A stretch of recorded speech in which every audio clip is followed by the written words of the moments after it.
British advanced pain clinic. నొప్పి మాయం, surgery దూరం. For appointments 9155515563.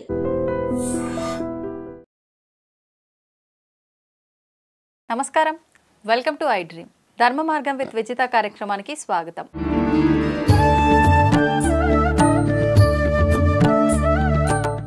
ప్రస్తుతం మనతో పాటు ఉన్నారు ప్రముఖ ఆధ్యాత్మికవేత్త, జ్యోతిష పండితులు బ్రహ్మశ్రీ వీరాపురపు సుబ్రహ్మణ్య స్వామి గారు. ఇప్పుడు వారితో మాట్లాడి మరిన్ని విషయాలు తెలుసుకునే ప్రయత్నం చేద్దాం.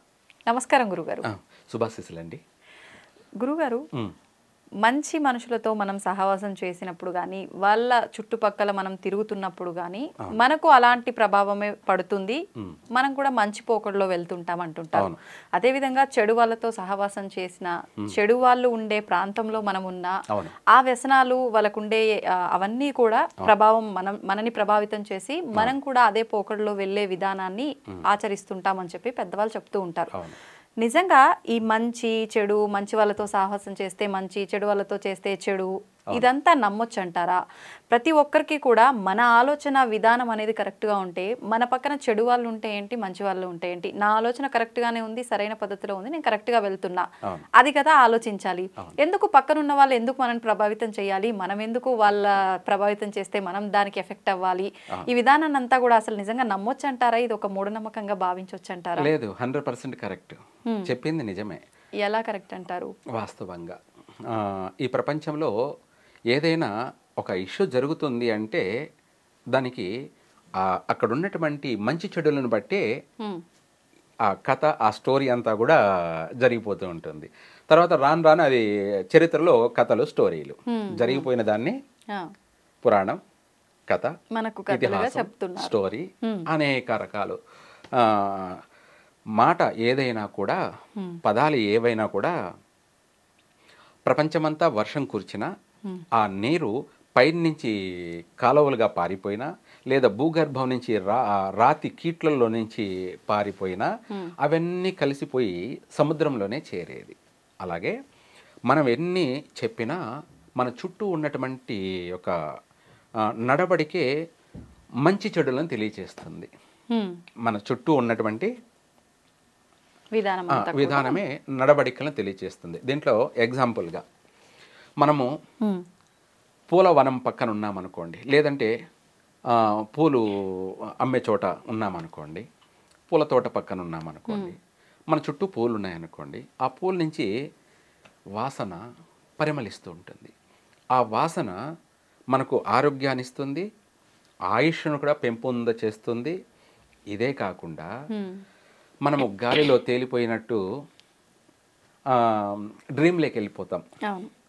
ఐ డ్రీమ్లోకి. అంటే డ్రీమ్ అంటే ఏంటి, ఐ అంటే ఎక్స్ట్రా, ఎక్కడికో వెళ్ళిపోతాం.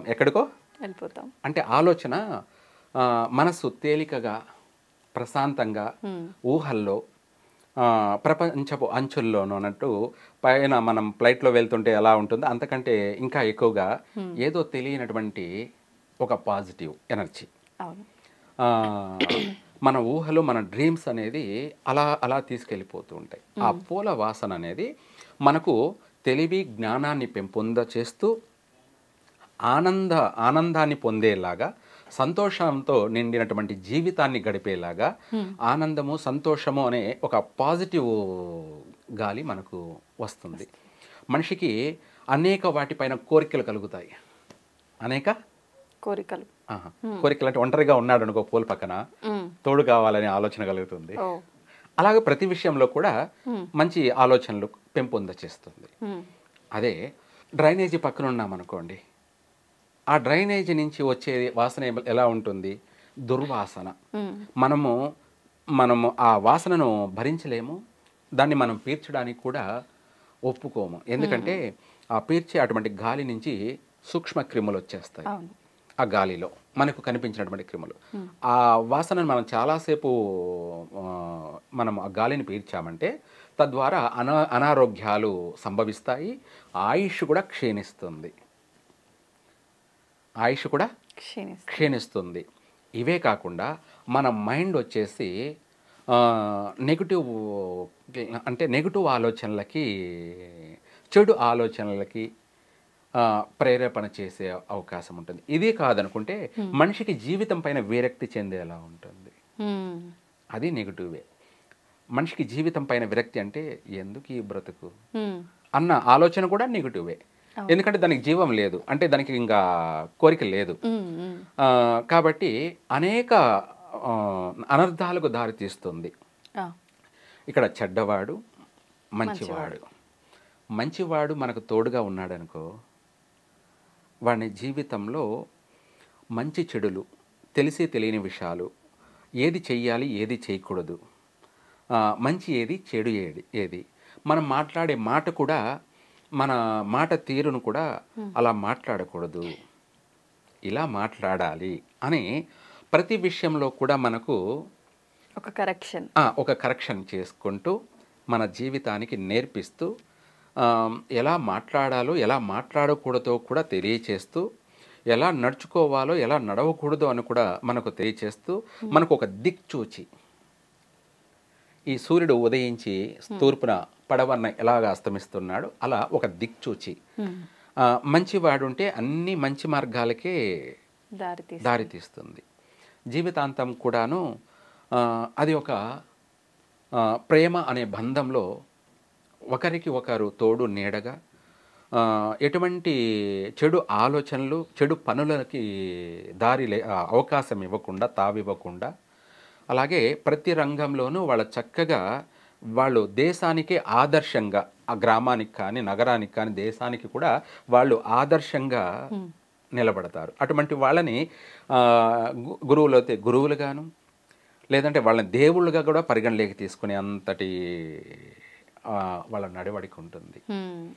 అలాగే చెడ్డవాడు అనుకున్నాం, చెడ్డవాడు ఉన్నాడు అనుకో, మనం మంచి పని చేస్తున్నాం అనుకో, వాడు ఓర్వలేడు. ఎందుకంటే నువ్వు చేసే మంచిదే, నువ్వు మంచి పనే చేస్తున్నావు, కానీ వాడు ఎందుకు ఓర్వడంటే వీడు మంచి పని చేస్తే వాడి క్రెడిట్ అంతా వాడికి వస్తుంది పబ్లిక్లో. అంతే. అదే వీడికి లాభం ఏమిటి? ఎవరికి? చెడ్డవాడికి. వాడిని చెడగొడితే, వాడిని డైవర్ట్ చేస్తే, వాడిని దారి మళ్ళిస్తే 10 మంది వాడిని తిడతారు, దూషిస్తారు. అప్పుడు వాడు బ్యాడ్ అయితే అది వీడికి ఆనందం, సంతోషం, చెప్పలేనంత వాడికి బూస్ట్ అన్నమాట. ఎందుకంటే చెడగొట్టడంలో చెడ్డవాడు నెంబర్ 1 అన్నమాట. కాబట్టి అది వాడికి ఆనందం, వాడికి ఎంతో ఆనందం. అది చెప్పలేనంత 1000 ఏనుగుల బలంలాగా వాడు భ్రమిస్తూ ఉంటాడు. వాడు చెడిపోతాడు, వీడు చెడిపోతాడని కూడా వీడికి తెలియదు. అదే చెడగొట్టకురా చెడిపోయేవు అంటే చెడపకురా చెడిపోయేవు. అలా వాడిని చెడగొడతాడు, వాడు చెడిపోవడమే కాదు, మంచివాడిని చెడగొట్టడం వల్ల వీడు కూడా చెడిపోతాడు. రెండూ జరుగుతాయి. అంటే ఆలోచన ఏంటంటే వాడు ప్రతి విషయంలోనూ చెడగొడుతూ ఉంటాడు. ప్రతి విషయంలో అంటే చదువులో కానీ, ముందు చిన్నప్పటి నుంచి ఆటల్లో కానీ, తర్వాత చదువులో కానీ, తర్వాత సంపాదించేటువంటి పనుల్లో కానీ, మనం ప్రతి రంగంలో జాబ్ ఇస్తాం 10 మందికి. ఆ 10 మంది మంచి వాళ్ళు అయితే ఎవరి పని వాళ్ళు చేసుకుంటూ ఆ కంపెనీని డెవలప్మెంట్ చేసుకుంటూ వెళ్తారు. ఆ 10 మందిలో ఒక్కడు చెడ్డవాడుండి 9 మంది మంచి వాళ్ళు ఉన్నారనుకోండి, ఆ ఒక్కడు 9 మందిని చెడగొట్టేస్తాడు. అంటే అందరికీ ఎవరి జుట్టు వాళ్ళకి ముడేస్తాడు, అందరినీ చెడగొట్టేస్తాడు. అనగా మనము ఒక కడవడ పాలు పెట్టి దాంట్లో ఒక నిమ్మరసం డ్రాప్ పిండినా ఆ పాలు ఇరిగిపోయినట్టుగా ఆ మిగతా 9 మందిని చెడగొట్టడమే కాకుండా కంపెనీని కూడా లాస్ గురి చేస్తాడు. లాస్ట్కి వీడికి కూడా ఆ కంపెనీలో జాబ్ లేకుండా పోతుంది, ఆ కంపెనీ నుంచి వీడికి జీతం కూడా ఇవ్వలేని పరిస్థితికి వస్తుంది, ఆ కంపెనీ మూసేసే స్థాయికి తీసుకొచ్చేస్తాడు. అదే వాడు చెడిపోయాడు అనమాట, చెడ్డవాడు. కంపెనీ ఉంటే 10 మందికి ఉపయోగపడుతుంది, అది డెవలప్మెంట్ అవుతే ఇంకా ఒక 10 మందికి కూడా అవకాశం వస్తుంది. అలా మంచివాడు ఇలాంటి పనులు చేసుకోబోతుంటాడు. చెడ్డవాడు ఏంటంటే ఆ చేసే వాళ్ళని కూడా చేయనీడు, చెడగొడతాడు. ఉన్న 10 మందిని చెడగొట్టడమే కాకుండా కంపెనీనే చెడగొట్టేస్తాడు. దాని నుంచి వీడికి పని లేకుండా పోతుంది, వీడితో పాటు ఉన్న వాళ్ళందరికీ కూడా పని లేకుండా పోతుంది, అందువల్ల ఆదాయం లేకుండా పోతుంది. చెడ్డవాడు అనేవాడు డేంజర్. మనం ఎవరినైనా దగ్గరికి తీసుకునేటప్పుడు వాడు మంచివాడా చెడ్డవాడా అని మనం ఆలోచించి తీసుకోవాలి. ఎవరొక అంటే మనకు ఎవరైతే ఏముందిలే తీసేసుకుందాం, మన పని జరుపుకుందామని మనం అనుకున్నాం అనుకో, మన పని జరగడం కాదు, మన పని అయిపోతుంది, మన పని అయిపోతుంది. ఇలా ప్రతి రంగంలో ఇలా ఉండడం వల్ల మన భారతదేశం అభివృద్ధి చెందలేకపోతుంది. అభివృద్ధి చెందిన మళ్ళీ అప్ అండ్ డౌన్లు. ఇక్కడ మూన్ అంటే చంద్రుడు,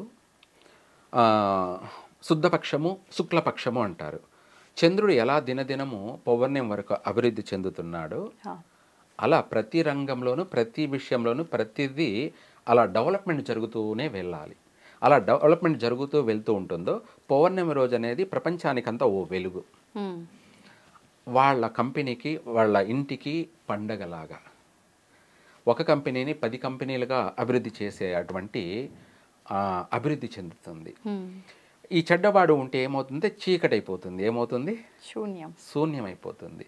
ప్రతిదీ చెడగొట్టేస్తుంటాడు, ప్రతి దాని నష్టాలకు గురి చేస్తుంటాడు.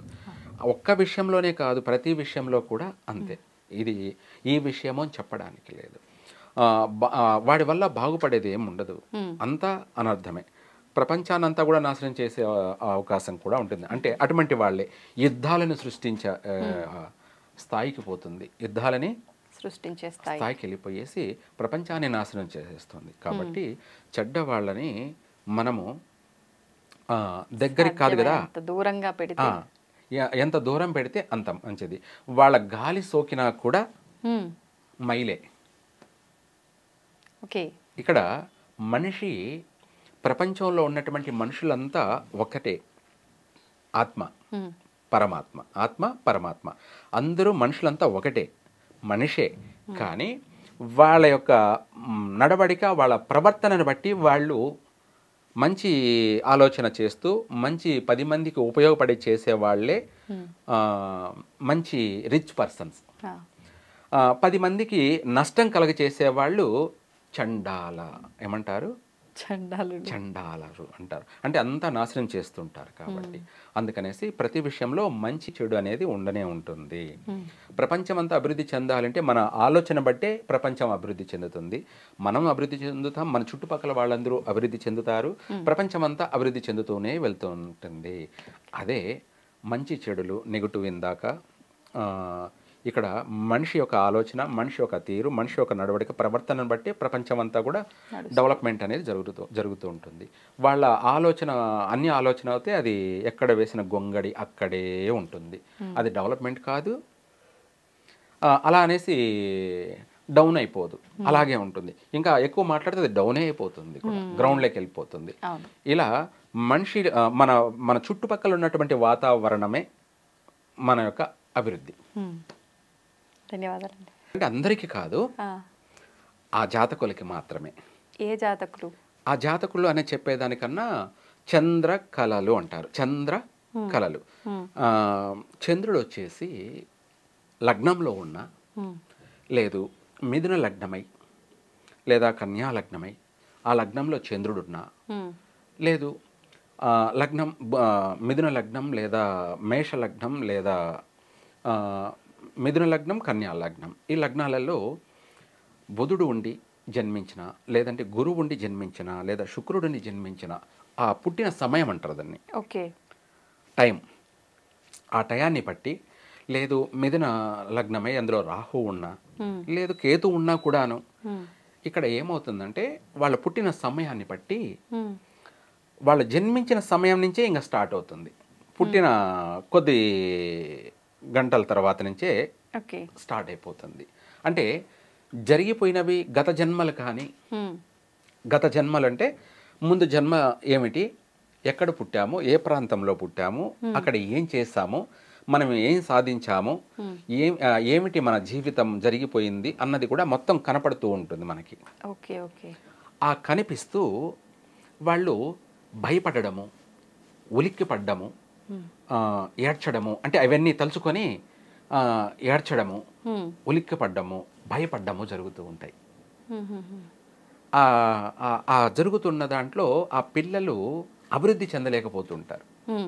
సరే, దానికి కలినీళ్ళని చల్లుతారు. ఆహా.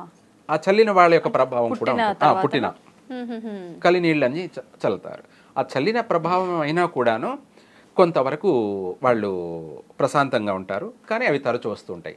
సరే, పెరిగిన తర్వాత పెద్ద అయిన తర్వాత కూడా మనకు కళలు వస్తూ ఉంటాయి. ఆ కళలు ఏంటంటే ఏదైనా సరే జరగబోయేది మనకు ఈరోజు కళలో కనిపిస్తుంది. ఈరోజు కళలో మనకి ఏదైతే వచ్చిందో దానికి సమయం కూడా ఉంటుంది. ప్రతి కళ జరగదు. మళ్ళీ మనకు కనిపిస్తూనే ఉంటాయి, కళలు వస్తూనే ఉంటాయి. పగలు మనం కూర్చొని కళలు వస్తూనే ఉంటాయి, పగటి కళ. లేదు, రాత్రి నిద్రపోతున్నా కూడా రాత్రి కళలు వస్తుంటాయి. వచ్చిన కళలన్నీ జరగవు. కొంతమందికి అయితే కళలు వస్తూనే ఉంటాయి. కొంతమందికి ఏంటంటే అప్పుడప్పుడు వస్తూ ఉంటాయి. ఇక్కడ సమయ సందర్భం మనకు వచ్చినటువంటి టైం, దాన్ని గుడ్ టైం, బ్యాడ్ టైం, ఆ వచ్చిన సమయాన్ని బట్టి జరగాల్సింది జరిగి తీరుతూ ఉంటుంది. కానీ మనకు ఆ మెసేజ్ ముందే వచ్చేస్తుంది, తెలిసిపోతుంది, తెలియచేస్తాడు. జరగబోయేదాన్ని కళలో మెసేజ్ అనేది వచ్చేస్తుంది. ఆ కళలో మనకు కనిపిస్తుంది.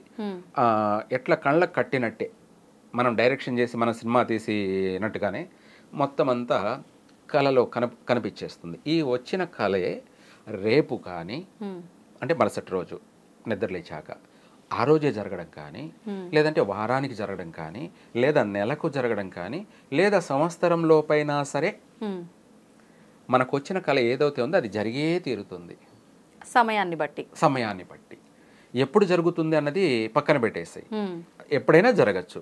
కానీ ఆ జరిగిన సందర్భాన్ని బట్టి మనం అది చూసామనుకోండి, మన కళ్ళ ముందరే జరిగిందనుకోండి, అప్పుడు మనం అనుకుంటాం, అరే ఈ కళ నాకు ఇదంతా నాకు ముందే తెలుసు కదా, ముందే నాకు కళలో వచ్చింది, నాకు వచ్చిన కళే ఇక్కడ జరిగిందే అని చెప్పేసి అప్పుడు వాళ్ళు డ్రీమ్లోకి వెళ్ళిపోతారు.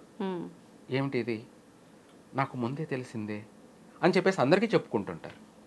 ఈ కళ నాకు ముందే వచ్చింది, జరుగుతుందని. నేను జరుగుతుందో లేదో నేను అంతగా దాన్ని పట్టించుకోలేదు. జరిగిన తర్వాత నాకు ఈ జరిగేది ముందే నాకు తెలిసిపోయింది అని చెప్పేసి అందరికీ చెప్పుకుంటుంటారు. ఇలా ప్రతి కళకు ఒక్కొక్క టైం అంటూ ఉంటుంది. ఆ టైంలో వచ్చిన కళ ప్రతిదీ జరిగే తీరుతుంది. అది ఎటువంటిదైనా సరే. ఒక మనిషికి పెళ్ళైనట్టు వచ్చిందనుకుందాం, అది జరుగుతుంది. లేదు, ఆ మనిషికి ఎవరో చనిపోతున్నట్టు కళ వచ్చిందనుకోండి, అది కూడా 100% జరుగుతుంది. అది రేపే జరగచ్చు, లేదా నెలకో జరగచ్చు, కానీ సంవత్సరమో అయినా కానీ జరిగే తీరుతుంది. కొంతమందికి దేవుళ్ళే కళలో వచ్చారని చెప్పి ఏదో అది బాగు చేయడము, లేకపోతే గుడి కట్టించడము, ఇలాంటివి అని చెప్పి చెప్తుంటారని చెప్పి అంటారు. ఇది నమ్మొచ్చు అంటారా? 100%. ఎందుకంటే మనకు పాజిటివ్ మెసేజ్ అన్నాం కదా, భగవంతుడు ప్రత్యక్షంగా వాళ్ళకి కనిపించాడు, పరోక్షంగా అంటే కళల రూపంలో కూడా మెసేజ్ ఇస్తాడు. ఇలా చెయ్యమని చెప్పి మనకు ముందే తెలియచేస్తాడు. ఆ తెలియచేసేది కూడా ఏమిటి అంటే ఆయన ఇచ్చినటువంటి ఆ మెసేజ్ 10 మందికి ఉపయోగపడుతుందా లేదా, ఇదే కాకుండా ఇది 10 మందికి మంచి జరుగుతుందా లేదా అన్నది కూడా మనం ఆలోచించుకొని ఆ వచ్చినట్టు కళని మనము ఆలస్యం చేయకుండా తక్షణమే ఆ కళను మనము అమలుపరచాలి, అంటే చేసి చూపించాలి. ఇందాక మీరు అన్నట్టు గుడి కట్టడమో లేకపోతే కోనేరు కట్టడమో, ఇవే కాకుండా సత్రం అనేవాళ్ళు పూర్వం. అంటే ఇప్పుడు హోటల్స్ అంటారు అనుకోండి. సత్రం అంటే ఏంటంటే 10 మంది అక్కడ గూడు లేని వాళ్ళు 10 మంది వచ్చి ఉండిపోయేదానికి నివాసం. ఇలా సత్రాలు అంటే ఏంటి, ఉచితంగానే. ఇవన్నీ కట్టడం అంటే కూడా వాడు గత జన్మల్లో కూడా రాజు అయి ఉన్నవాడే చేయగలడు. ఏమిటి, రాజు. పూర్వజన్మలో రాజై ఉంటేనే మళ్ళీ ఆ కోరికలు మళ్ళీ తీర్చుకుంటాడు కూడా. మళ్ళీ జన్మలో కూడా వాడు గుడి కట్టించడము, కోనేరు కట్టడము, లేదంటే బావి తవ్వించడము, లేదా సత్రం నిర్మాణం చేయడము, ఉపయోగపడే పనులే చేస్తూ ఉంటాడు. కళలు అనేటివి మనకు ప్రతి కళ కూడాను జరిగే తీరుతుంది. కానీ అది ఎప్పుడు జరుగుతుంది అనేది కూడా మనకు తెలియదు అనమాట. మన కళ్ళకు మనం చూసినప్పుడే ఇది నిజమో అని తెలుస్తుంది. మనం చూడకుండా ఉంటాం కదా, ఆ కళ ఏం జరిగిపోతుంటుంది, కానీ మనం చూడలేదు కాబట్టి అది మనకు తెలియదు. చూడని పక్షాన తెలియదు. ఎట్లా తెలుస్తుంది? మనకు వచ్చిన కళ మనకు కళ్ళ ముందర కనిపిస్తేనే మనకు నమ్ముతాం మనం, అవును. అవును ఇది నిజం అని. అలా దాన్ని సిక్స్త్ సెన్స్ అని కూడా అంటారు. భూత భవిష్యత్తు అన్నది ప్రతి మనిషికి కూడా జరగబోయేటువంటి ఉపద్రవాలు కానీ, అది ప్రపంచానికే జరగబోయే ఉపద్రవాలు కానీ, లేదు ఆ నగరానికి జరగబోయే ఉపద్రవాలు కానీ, గ్రామానికి జరగబోయే ఉపద్రవాలు, లేదా వాళ్ళ కుటుంబానికి జరగబోయేటువంటి ఉపద్రవాలు కానీ, అది మంచి అయితే మంచి, చెడు అయితే చెడు, ప్రతిదీ కూడా కళ వస్తూనే ఉంటుంది. ఆ కళను కనుక్కున్నవాడే ఒక పండితుడితో సమానం. కళ కనుక్కున్నవాడు పండితుడు అంటే మహాపండితుడు అంటారు. అతనితో సమానమైనటువంటి వాళ్ళు. ఇటువంటి వాళ్ళంతా కూడా పూర్వ జన్మలో వాళ్ళ జన్మలు మామూలు జన్మలు కాదనమాట. చాలా చాలా గొప్ప గొప్ప ఉన్నత స్థానంలోనూ ఉన్నత స్థాయిలోనూ వాళ్ళ జీవనం జీవించి వచ్చినటువంటి వాళ్ళే. 10 మందికి వాళ్ళు ఆదర్శప్రాయాలన్నమాట. అటువంటి వాళ్ళకి మరు జన్మలో కూడా కళలు అనేటివి వస్తూనే ఉంటాయి. ధన్యవాదాలండి. సర్వే జన సుఖినో భవంతు.